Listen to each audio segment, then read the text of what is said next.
Palavra de Deus em 1 Coríntios capítulo 3, nós vamos ler do verso 16 até o verso 23.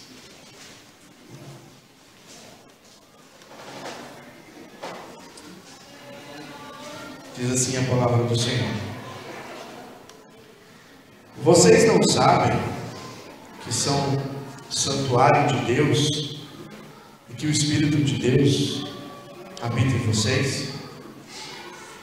Se alguém destruir o santuário de Deus, Deus o destruirá, pois o santuário de Deus, que são vocês, é sagrado.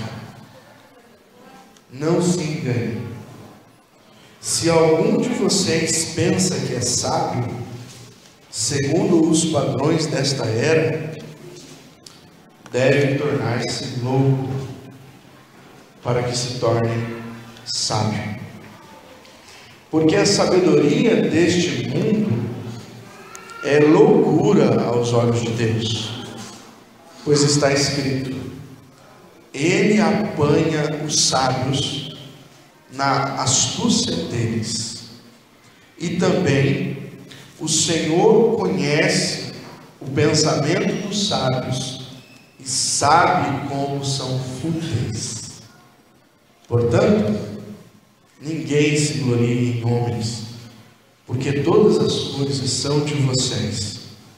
Seja Paulo, seja Apolo, seja Pedro, seja o mundo, a vida, a morte, o presente ou o futuro, tudo é de vocês.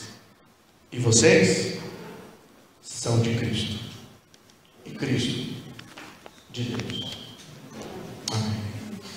Senhor, mais uma vez te louvamos pela palavra do Senhor que é lida nesta noite, e rogamos que o teu bom Espírito, que habita a tua igreja, possa nesta noite falar aos nossos corações, direcionar a Deus os nossos pensamentos e conduzir a Deus ao entendimento da tua palavra.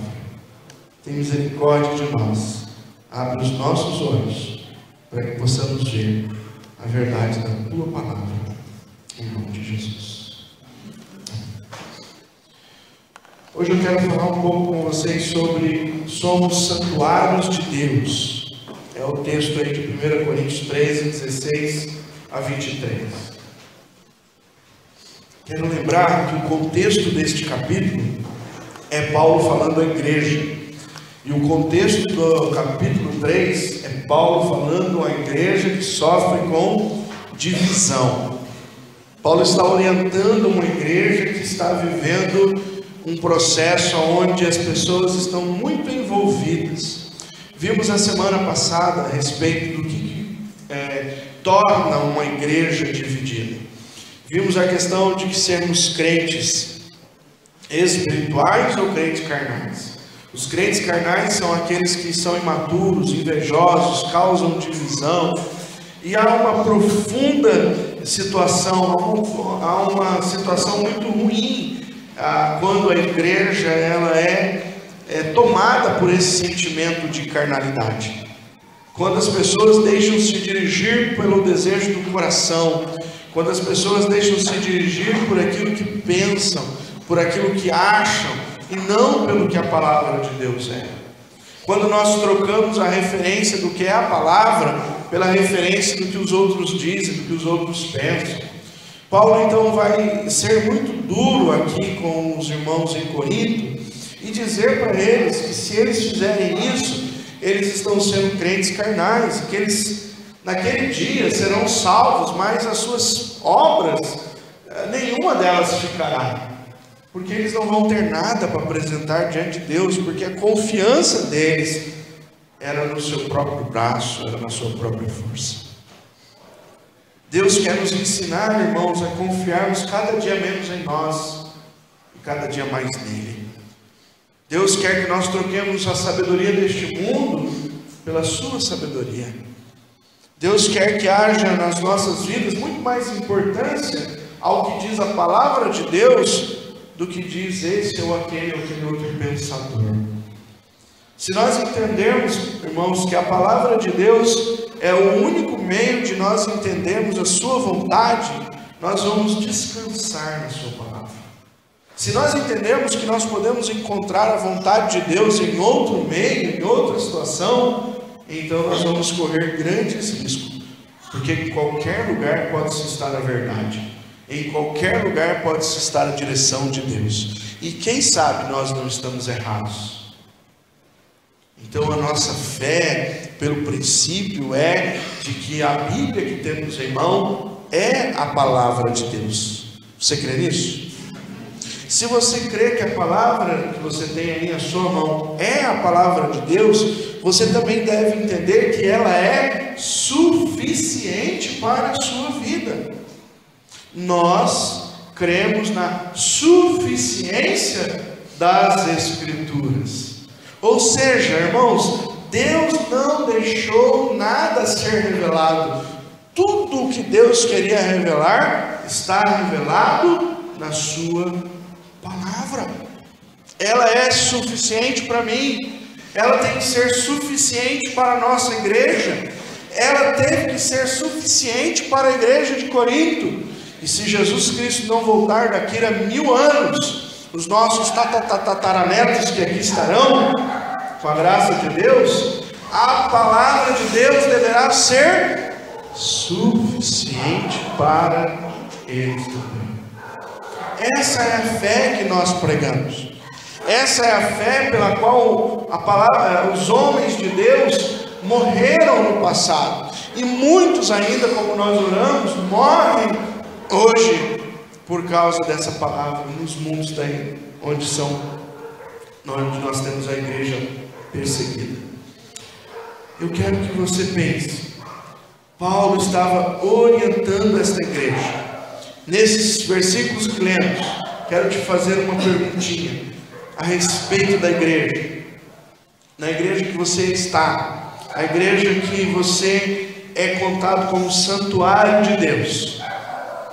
Como nós devemos nos orientar?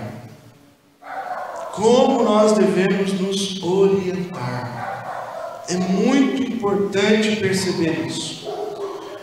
Esses dias eu estava pensando na importância da igreja para Cristo e eu fiz a seguinte frase: se você acha que há algo mais importante para Cristo do que a igreja, do que a sua igreja, é porque você não compreendeu as Escrituras como se deve. Não há nada mais importante para Jesus do que a igreja. Ele morreu por ela.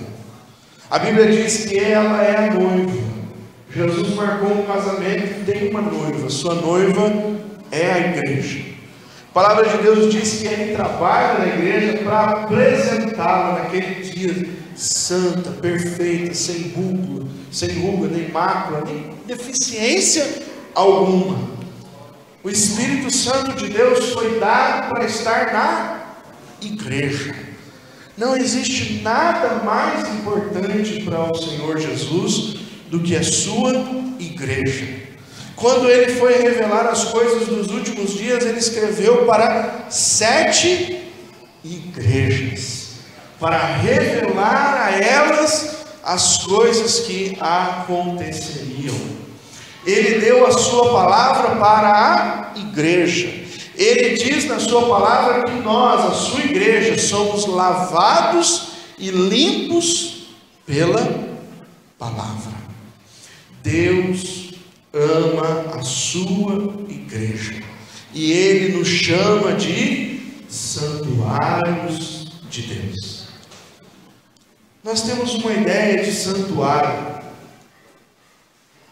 no nosso contexto. Quando nós pensamos em santuário, na maioria das vezes nós pensamos em um lugar que é santíssimo, um lugar onde a gente não pode entrar. Eu, quando era católico, embora eu fosse um católico muito sem vergonha, né? A gente tinha uma referência da igreja. Aquele local era um santuário. Aquele local era a casa de Deus. Eu não sei quantos aqui, quando criança ou quando menores, eu pelo menos eu tinha meio medo de entrar na igreja. Eu ficava meio assim, né? Será que Deus mora aí? Não sei. Vai que Ele não está bem comigo hoje, né? Mas a palavra de Deus quer nos fazer referência totalmente diferente do que é a igreja. Eu já falei várias vezes aqui para vocês, vou falar novamente. Este lugar, embora seja um lugar que nos abriga, embora seja um lugar que Deus nos deu, esse lugar não deve fazer diferença nenhuma para a nossa fé. Amanhã, irmão, esse lugar pode cair, desmoronar, alguém vir aqui, botar fogo, pode acontecer o que quiser com este lugar. A igreja não vai acabar porque esse lugar não existe. Esse lugar, ele tem que ser visto como um lugar onde nós vemos para nos unir a adorar o Senhor, mas nós poderemos estar na casa de algum irmão nesta hora, se aqui não estivesse funcionando, e ali estaria a igreja de Cristo. Não é um lugar. Hoje nós afastamos esses bancos aqui e brincamos com as crianças aqui dentro. Olha, se a gente tivesse feito isso daqui uns 15, 20, 30 anos atrás em algumas igrejas, os irmãos da igreja teriam batido em nós. Não pode. Em algumas igrejas ainda as pessoas dizem, não pode brincar na casa do Senhor. Eu estava ali embaixo hoje à tarde com as crianças e elas fazem muita bagunça. Eu estava limpando, um derrubou o refrigerante, outro derrubou metade do cachorro quente e tal, e eu lá com um pano, limpando no meio deles. Eu acho que eles não sabiam que eu era o pastor da igreja, e eles começaram a brincar um com o outro, e daqui a pouco um olhou para mim e falou, ô tio, esse aqui está falando palavrão, na igreja, olha que coisa. Eu disse, não se deve falar palavrão na igreja, menino, e em nenhum lugar. Não é só porque é igreja. Paulo vai escrever para mim e para você nessa noite. Quando estamos juntos, somos igreja de Jesus, somos santuário de Deus. O primeiro ponto que eu queria que você visse comigo: os cristãos unidos como igreja tornam-se santuário de Deus. A palavra de Deus no versículo 16 diz, vocês não sabem que são santuário de Deus? Veja que está no plural. Paulo não está se referindo a uma pessoa. Jesus já tinha dito isso, nós não somos igreja sozinhos. Onde estiverem dois ou mais reunidos no meu nome, aí eu estou no meio deles. Jesus participa da igreja. A igreja não é feita de uma só pessoa. Nesse texto, Paulo não está falando que eu sou o templo do Espírito. Lá em 1 Coríntios 6 ele vai falar, nós vamos chegar lá. Mas aqui ele está dizendo, nós somos santuário de Deus. Nós quem? Nós os redimidos, nós os que fomos salvos, nós os que confiamos no Senhor, nós que nos unimos nessa fé. Quando nós estamos unidos, nós tornamos santuário de Deus. O santuário de Deus, portanto, é que nem o templo que Deus criou em Israel, e também igual ao tabernáculo que andava para todo lugar, aonde o povo se reunia, a presença de Deus estava ali. Quando nós estamos juntos, irmãos, a promessa é que o Espírito Santo de Deus está no nosso meio. Se nós estamos juntos no domingo à noite, o Espírito Santo de Deus está no nosso meio. Se nós nos reunimos no domingo de manhã, o Espírito Santo de Deus está no nosso meio. Se nos reunimos numa casa durante a semana, o Espírito Santo de Deus está lá no nosso meio. Não importa o lugar, importa é que nós estejamos juntos. O Senhor Jesus prometeu que enviaria o seu Espírito. João capítulo 14, João capítulo 16. Eu vou, mas enviarei o Consolador. O próprio Jesus, que prometeu que enviaria o seu Espírito, cumpriu em Atos capítulo 2. Estavam eles reunidos no cenáculo, orando, quando o Espírito Santo chegou no meio deles. E o que aconteceu? Eles ouviram um barulho e viu sobre cada um deles línguas como que de fogo. E cada um deles capacitados por quem? Pelo Espírito Santo. Começou a falar em outras línguas. Jesus prometeu o Espírito. Jesus derramou o Espírito. Em 1 Coríntios capítulo 12 ele diz que há uma ação do Espírito na nossa igreja, na igreja de Jesus, onde cada crente recebe dons e talentos para trabalhar e glorificar o nome do nosso Senhor Jesus. O que nós precisamos entender, irmãos, é que a ação do Espírito testifica que a igreja pertence ao Senhor. Olha a expressão que Paulo usa: vocês são o santuário de Deus e que o Espírito de Deus habita em vocês, no meio de vocês.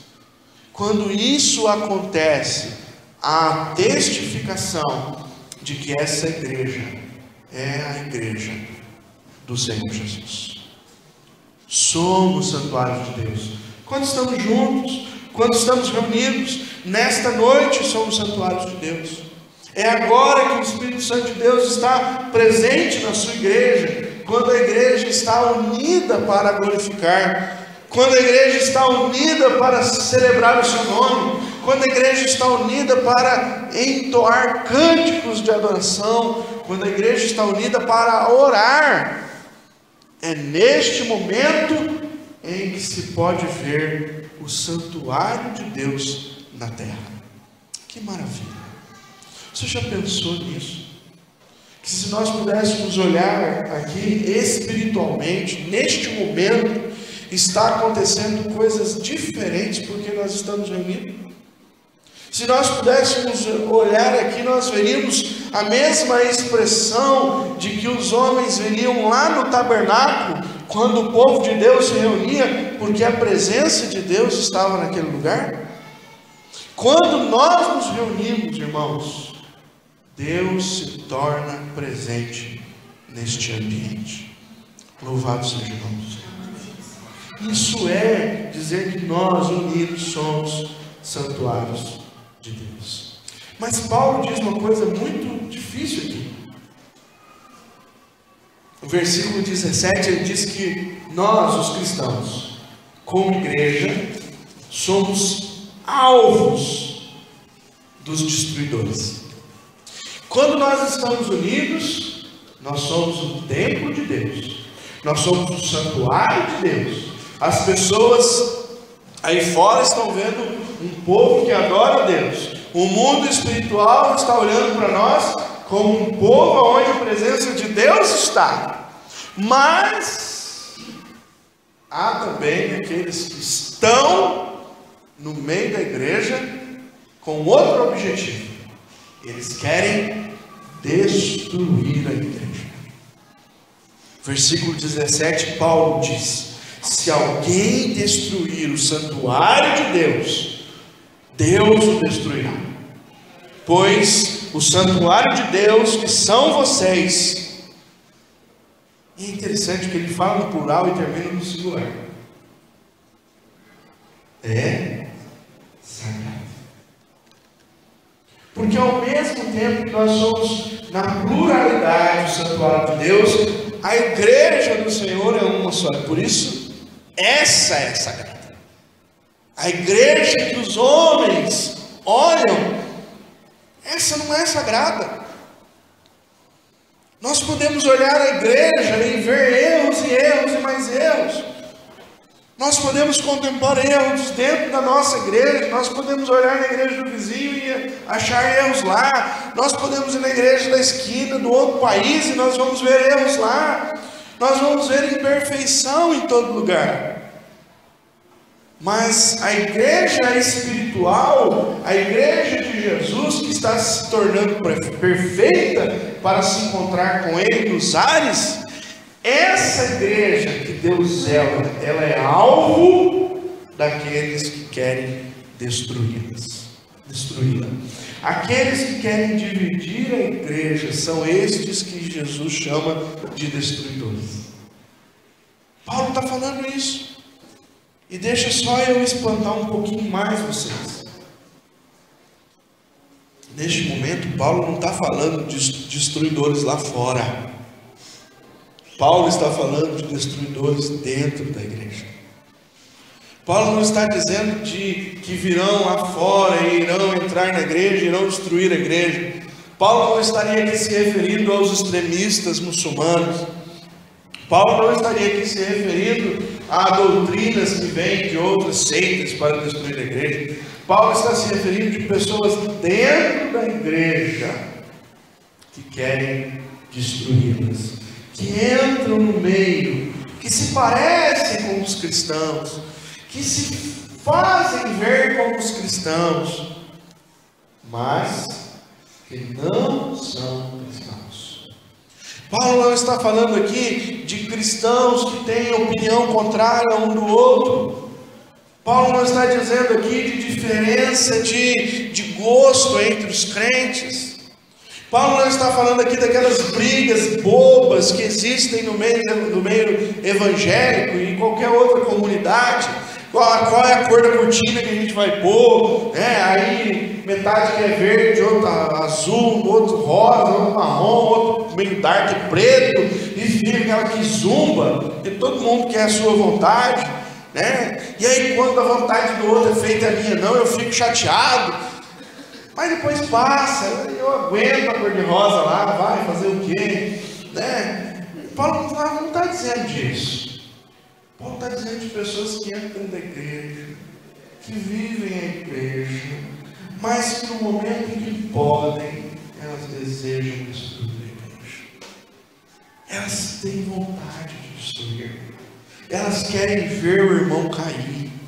Elas querem ver a liderança fazer uma coisa errada. Se for o pastor, então aí é fogos de artifício. Eles querem que a igreja padeça. O apóstolo Paulo sabia muito bem o que era isso. Ele sabia que quando enfrentava a igreja, ele estava enfrentando o próprio Cristo. Saulo saiu a caminho de Damasco para colocar um monte de crente na cadeia. Está lá em Atos capítulo 8. No meio do caminho ele estava ou no cavalo ou fora do cavalo, mas ele estava junto com o cavalo. Brilhou a luz do céu, o apóstolo Paulo caiu. Se ele estava no cavalo, caiu de cima do cavalo. Se não, caiu menor aqui. Mas caiu. Ficou cego. Veio uma luz brilhante, o cegou. Ele disse: quem é você? Jesus se apresentou para ele e disse: Saulo, Saulo, por que me persegues? Quem que Saulo estava perseguindo? A igreja. Quem Jesus falou que Saulo estava perseguindo? Ele. Você está me perseguindo. Irmãos, quando os homens perseguem a igreja, quando os homens tentam contra a igreja, eles estão tentando contra o próprio Deus. Quando eles se infiltram na igreja para destruí-la, eles estão lutando contra o próprio Deus. Não queira ser achado lutando contra Deus. Foi esse o conselho que deu Gamaliel. Não sejamos encontrados lutando contra a vontade de Deus. Precisamos vigiar para não nos tornarmos como estes que não são cristãos de verdade, mas estão no meio. Jesus disse que quando a igreja foi criada, ele conta a história de que ele plantou, mas que o inimigo veio e também ele plantou o trigo, o inimigo veio e jogou o joio. Qual é a diferença do trigo para o joio? Olhando, não tem nenhuma. A única diferença é: o trigo serve para alguma coisa, ele dá fruto, e o joio só serve para ser queimado. Os discípulos então falaram para ele: vamos lá e vamos retirar o joio do trigo. Jesus disse: não tire, porque você pode tirar o trigo também junto. Você não sabe qual é qual. Deixa, porque naquele dia os anjos virão e farão a colheita. O trigo colocarão no celeiro, e o joio queimarão como palha. Jesus também disse: naquele dia muitos virão na minha presença e dirão: Senhor, em teu nome curamos enfermos, em teu nome profetizamos, em teu nome anunciamos a palavra, em teu nome fizemos isso, expulsamos demônios. Jesus lhes dirá: apartai-vos de mim, maldito, eu não sou isso.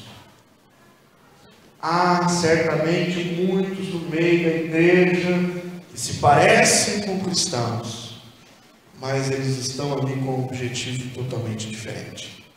Eles querem destruir a igreja do Senhor. Terceira coisa que o apóstolo Paulo diz para mim e para você nesse texto está no versículo 18 a 20. Os cristãos devem tomar cuidado para não serem instruídos por sábios segundo o mundo. Ele vai novamente dizer aos cristãos: olha, não se engane. Se vocês pensam que são sábios, segundo esta era, tornem-se loucos. Ou seja, se vocês estão buscando a sabedoria deste mundo, parem. Não é esse o propósito de Deus, não para a igreja. Lembre, o apóstolo Paulo está falando para a igreja. Se você quer trabalhar e ter uma carreira, e essa carreira precisa que você faça um estudo científico, seja um cientista, corra atrás da sabedoria do mundo. Ela é boa para essa área, mas para ser usado dentro da igreja, não serve. Não serve. Os cristãos hoje buscam perceber Deus segundo o conceito de pessoas que não conhecem Deus. Os cristãos hoje não querem mais dar ouvido à palavra. Paulo diz no último dia: ai, haverá uma coceira no ouvido. Eles vão atrás de quem possa agradar. Nós temos que tomar cuidado. Muitos cristãos não querem mais ouvir o seu pastor, não querem ouvir a sua liderança, não querem ouvir o que a palavra de Deus diz, mas estão loucos e ávidos para ouvir o que diz filosofia tal, para ouvir o que diz o sabichão da época, para ouvir o que diz o fulano e o beltrano, enquanto nós devemos ouvir a palavra de Deus. O maior motivo disso, irmãos, de homens cristãos, homens, mulheres cristãos, que querem ser instruídos por sábios, segundo o mundo, o maior motivo disso é que nós não conhecemos as Escrituras. Esse é o maior motivo. Nós somos pobres nas Escrituras. Nós passamos muito mais tempo lendo bobagens do que lendo as Escrituras. O cara lê um livro daquele da série do como é que é o mágico da varinha lá? O Harry Potter. Ele morre em cima de um livro daquele lá, mas não leu o livro de Ageu nas Escrituras. Sabia que tem Ageu, né? É pegadinha, tem. Nós estamos mais envolvidos com a sabedoria do mundo. Temos ansiedade para saber das coisas deste mundo e temos tão pouca ansiedade para descobrir o que Deus quer para nós. Temos a Bíblia e a maioria do tempo ela se torna fechada para nós. Nós damos mais atenção a outras coisas. Esse é o maior motivo da gente estar com coceira no ouvido, porque a gente quer saber o que o outro diz, não quer gastar tempo com o que a palavra quer dizer. Muitas outras vezes também, irmãos, nós desprestigiamos aqueles que conhecem a palavra de Deus. Desprestigiamos. Muitos querem ouvir mais do que o fulano formado em psicologia sabe do que ouvir o pastor da igreja. Pasmem, que eu já vi e ouvi essa coisa. Olha, o pastor não tem capacidade para me ajudar. O fulano é formado, ele tem. Então eu vou procurar um psicólogo, eu vou procurar um filósofo, um psicanalista, e o pastor, não, deixa o pastor cuidando de outra coisa. Irmãos, dê mais atenção a um professor de escola dominical nesse lugar aqui, do que um homem formado em psicologia, doutorado, psicanálise, blá. Para a igreja, não serve. Aqui tem que ter a sublimidade da palavra de Deus. É a autoridade, a suficiência das Escrituras. Eu morro de vontade de fazer uma faculdade de filosofia, só para fazer. Não acho que nada isso vai me ajudar no trabalho do reino de Deus. Eu gosto de filosofia, como gosto de história, mas para usar nesse púlpito, o que eu estudo é a palavra de Deus. Não tenho nada contra as pessoas que quiserem estudar filosofia, quiserem estudar história, quiserem estudar engenharia, quiserem usar matemática, mas se você for ouvir o maior matemático do mundo e puder ouvir alguém falando na escola bíblica dominical, escolha a escola bíblica dominical. O que se diz aqui tem valor eterno. O que se diz lá, o valor é passageiro. De novo, não estou dizendo que você não deve estudar. Não estou dizendo que você não deva se formar. Não estou dizendo que você não deve seguir carreira. Se você quer seguir carreira, se você quer ajudar as pessoas com essas ferramentas, você tem todo o direito. Pode fazer. 3 faculdades, 4, 5 se quiser. Eu já disse para minha esposa, eu só não estudo mais porque não tem tempo, não tem dinheiro. Se tivesse, eu estudaria. Mas não pense que isso serve para Deus. Porque para Deus a sua sabedoria, segundo o mundo, é loucura. Para a igreja dele, ele deixou a única sabedoria completa, com 66 livros, que você tem ela todos os dias na sua mão. Basta ter coragem de abrir e tempo para se dedicar às Escrituras Sagradas. Ela sim é o que Deus deixou para nós. Os cristãos devem tomar cuidado para não serem instruídos por sábios segundo este mundo. Esses dias mesmo tinha um autor que escreveu alguma coisa sobre... ele falava sobre trabalho, ele falava sobre isso, sobre aquilo outro. Ele descobriu as Escrituras e ele escreveu um livro todo baseado nas Escrituras. Isso é doutorado, não sei o que, não sei o que. Começou a ler provérbios, começou a ler Escrituras. Ele escreveu um livro de gerenciamento de pessoas usando as Escrituras Sagradas. Sabia disso? Deus é muito mais sábio, nós já vimos isso, do que a sabedoria deste mundo. Quarto e último, os cristãos devem tomar cuidado para não se tornarem idólatras. A gente fala muito sobre idolatria, o crente fala muito sobre idolatria, falando dos outros. O cara que é budista, ele tem um budinha lá. O cara que é católico, ele tem Aparecida, ele tem a Maria, ele tem não sei o que, não sei o que. Ele se prostra dentro daquilo lá. Aquilo é idolatria. Deus detesta a idolatria. Não pode ter idolatria. Certo? Verdade. Deus abomina a idolatria. Toda imagem, as Escrituras já dizem para nós. O que tem atrás de uma imagem? O que a Bíblia diz? O que há atrás da imagem? Os bons de viver. Toda imagem, atrás da imagem há um demônio. É isso que existe atrás das imagens. Deus detesta, abomina qualquer imagem, seja colocar em curazinho, seja lá na estante, seja onde for. Para Deus é abominação. Amém? Você crê nisso? Mas se você colocar um homem como referência da sua vida, no lugar de Deus, é abominação. Está cheio de crente que tem o pastor Silas Malafaia como ídolo. Cheio. Não importa o que ele fala. Ele está lá falando um negócio que a palavra de Deus diz que aquilo lá não está errado. Mas o cara, não, mas é o Silas. Era o que estava acontecendo aqui com a igreja. Eu sou de Paulo.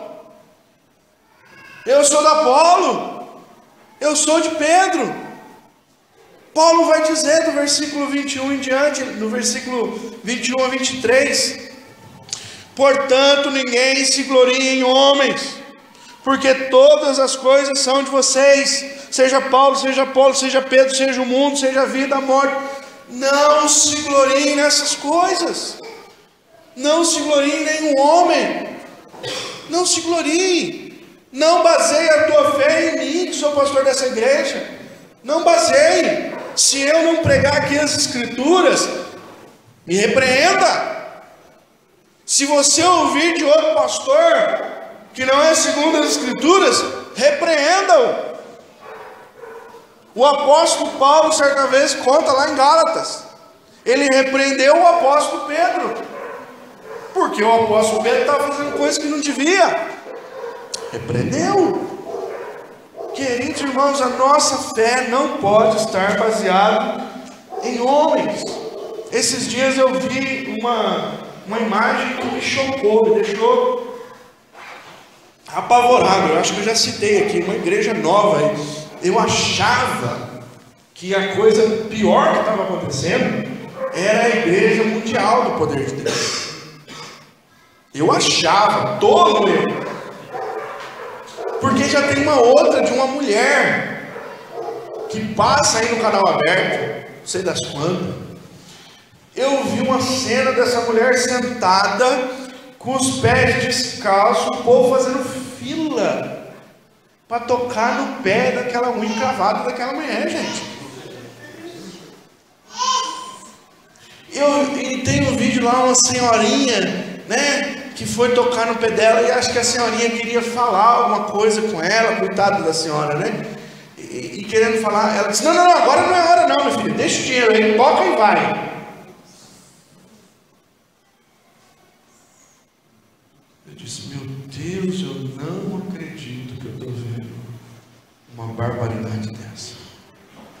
Irmão, o meu pé era mais bonito que o pé da irmã. Eu não vou fazer isso aqui não.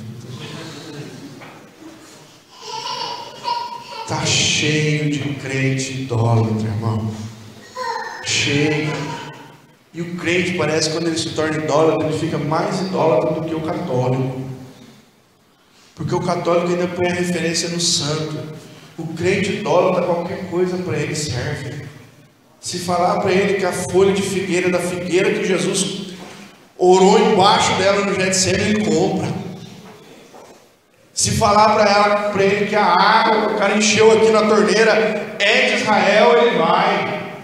Ele quer ir para Israel, ele quer tocar na pedrinha que Jesus tocou, ele quer andar no marzinho que Jesus andou, ele põe as pessoas e as coisas.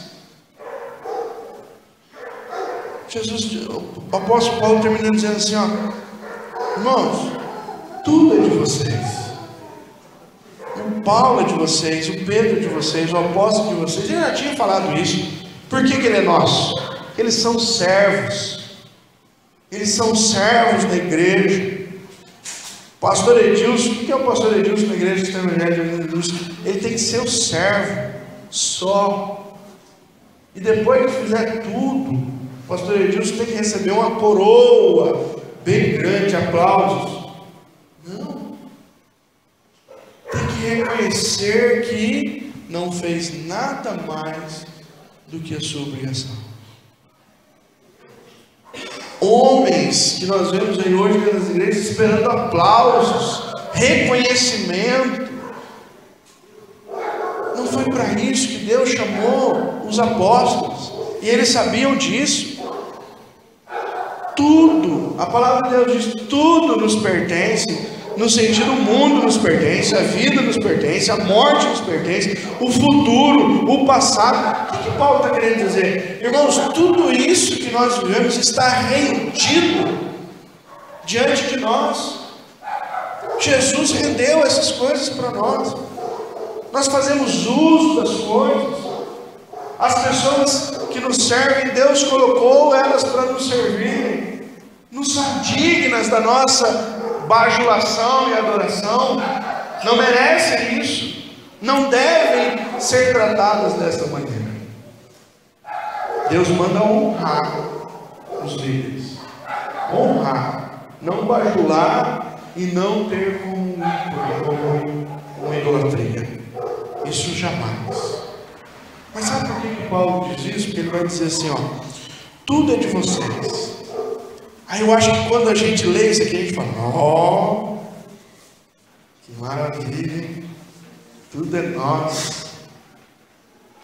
Mas Paulo não para, e põe uma vírgulazinha e diz, e vocês são de Cristo. Mais uma vez, irmão, toda a nossa vida, tudo aquilo que a gente tem, tudo aquilo que pertence a nós, a sua vida, o seu fôlego, os seus dias, o dinheiro que você ganha, tudo que você tem pertence a Jesus. Jesus certa vez disse aos seus discípulos o seguinte: vocês estão preocupados? Vocês estão ansiosos? Quem é de vocês aqui que mais ansioso que possa estar consegue acrescentar à vida de vocês um côvado? Quem é? Nós devemos compreender que pertencemos a Cristo, a nossa vida está nele.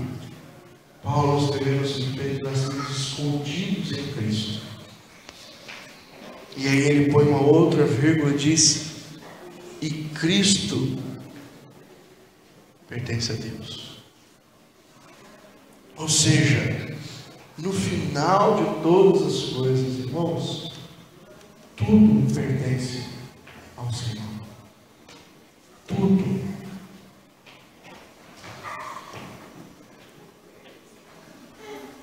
A maneira como nós não caímos no erro de tomar e tornar as pessoas nossos ídolos é compreender o plano de Deus, que nos deu Cristo e que tudo é por meio dele.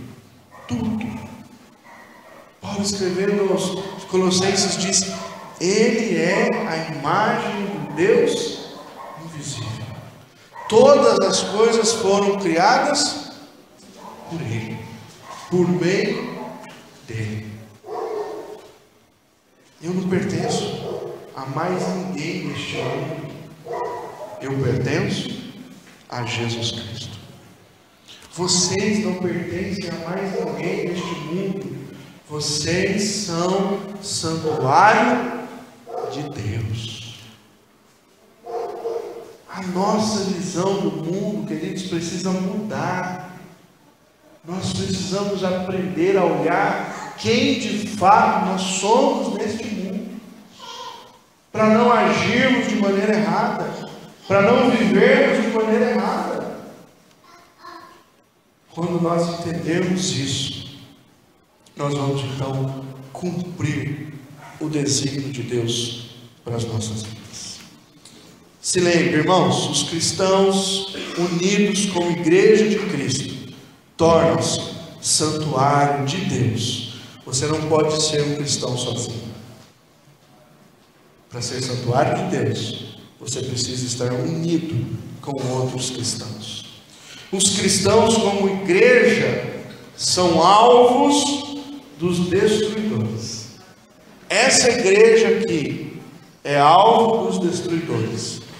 Toda a igreja de Cristo Jesus na face da terra é alvo dos destruidores. E o diabo não os implanta lá fora, ele vem implantar dentro.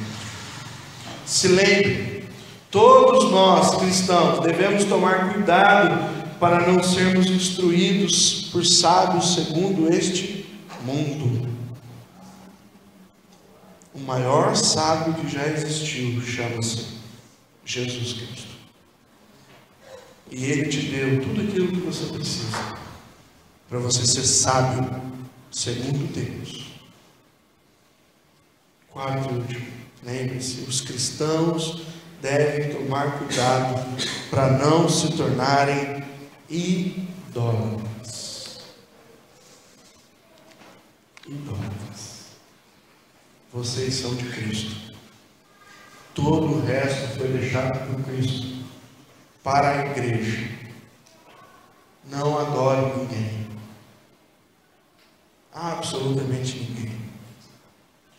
Entenda que tudo pertence ao Senhor. Quero concluir dizendo o seguinte: Deus ama a sua igreja, por isso habita nela por meio do seu Espírito. O Espírito de Deus habita em vós, templo de Deus, e age por meio dela, e nela. Quem faz a obra através da nossa igreja é o Espírito Santo. Quem faz a obra em nós é o Espírito Santo. Quem nos convence é o Espírito. Quem nos orienta é o Espírito.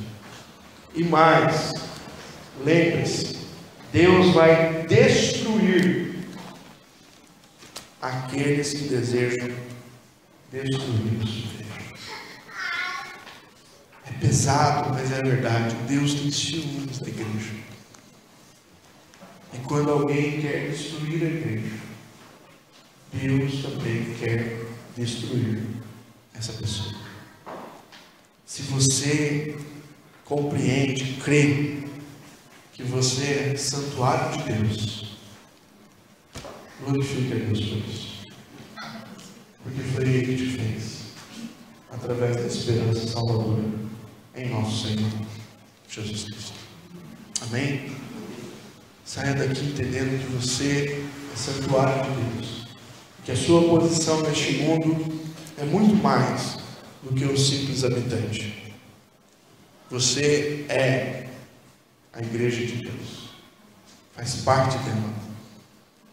Coisas maravilhosas acontecem por causa de nós, porque Deus age em nós e por meio de nós, mas tudo isso para a glória dele. Amém? Vamos orar.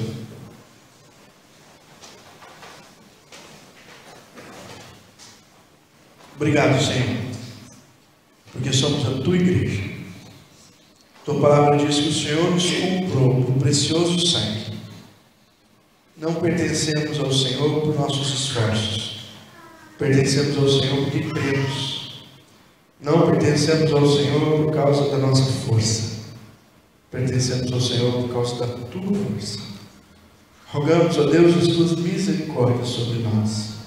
Clamamos que o Senhor nos dê essa visão de sermos teu santuário nessa terra, e de que não pertencemos mais a nós, mas pertencemos a ti, Senhor. Ajuda-nos, ó Deus, a perceber que estamos numa luta e que muitos são aqueles que querem destruir a tua igreja. Tem misericórdia destes também. Se possível, Senhor, salva-os para a tua glória. Rogamos também, Senhor, a tua misericórdia, quando muitas vezes queremos instruir o nosso coração e não levamos em conta a tua palavra, nem levamos em conta a sua vontade. Senhor, tira de nós, ó Deus, essa coceira, esse desejo de sermos instruídos por outros que não podem nos ajudar.